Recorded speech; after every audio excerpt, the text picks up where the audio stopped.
রসমালাই পছন্দ করে না এমন কাউকে খুঁজে পাওয়া যাবে না, কিন্তু আজকের রসমালাইটা কিন্তু ছানার তৈরি নয়, এই রসমালাইটা কিন্তু সুজির তৈরি।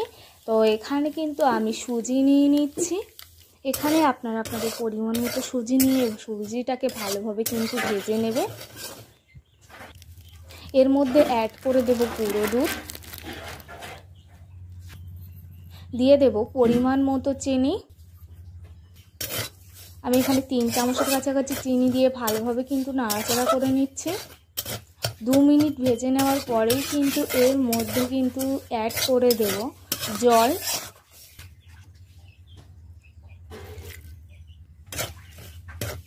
খুবই অল্প অল্প পরিমাণ জল দিয়ে এটাকে একটা ডো বানিয়ে নিতে হবে। ডো বানিয়ে নেওয়া কিন্তু আমার কমপ্লিট হয়ে গেছে। এবার থালার মধ্যে নিয়ে নিচ্ছি। একটা থালার মধ্যে এই কাজটা খুব তাড়াতাড়ি করতে হবে, ঠান্ডা হয়ে যাওয়ার আগেই কিন্তু এটাকে রসগোল্লার শেপে নিয়ে নিতে হবে। তো চলো এবার ছোট ছোট যেভাবে ছানার রসগোল্লা বানাই আমি ঠিক সেভাবেই কিন্তু ছোট ছোট আকারে রসগোল্লা বানিয়ে নেব। সাইজটা আপনারা আপনাদের পছন্দ মতো করে নিতে পারেন। তো এরকমভাবেই কিন্তু আমি রসগোল্লাগুলো কিন্তু রেডি করে নিচ্ছি। আর সত্যি বলতে এই রেসিপিটা যাকে করে খাওয়াবে সে ভাববে যে বাজার থেকে বা কোনো রেস্টুরেন্ট থেকে আনিয়েছেন।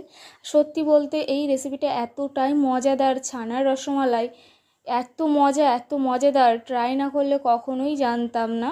তো আমিও ফার্স্ট টাইম সুজির রসমালাই ট্রাই করেছিলাম, খেতে সত্যি অসাধারণ, দারুণ লাগে খেতে। সবগুলো রসগোল্লা আমার পাকিয়ে নেওয়া কমপ্লিট হয়ে গেছে।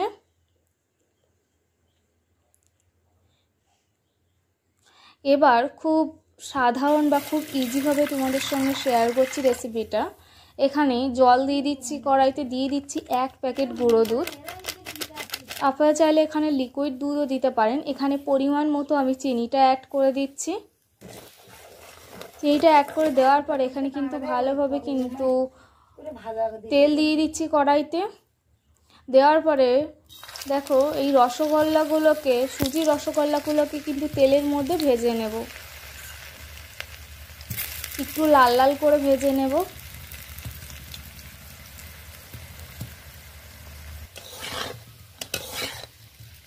মাঝে মাঝে এইভাবে করে কিন্তু নাড়িয়ে দেব, দিয়ে সবগুলোকে ভালোভাবে কিন্তু ভেজে নিয়েছি। দেখো অনেকটাই কিন্তু লাল লাল কালার চলে এসেছে। এই অবস্থাতে এবার কিন্তু উনুনটা বন্ধ রাখবো, রেখে এগুলোকে ছেঁকনির সাহায্যে তুলে নেব।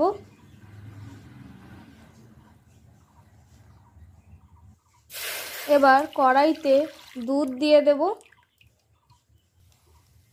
দেওয়ার পর এখানে সামান্য পরিমাণ হলুদ ফুড কালার দিয়েছি, কালারটা দেখতে অনেকটা ভালো লাগার জন্যে।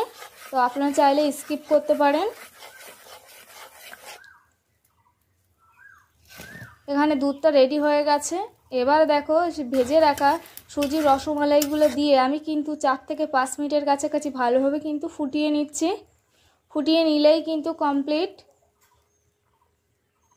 দেখতেও যেমন মজাদার হয়েছে, খেতেও কিন্তু সত্যি ভালো লাগলে চ্যানেলটা সাবস্ক্রাইব করে রাখতে পারেন। Thank you.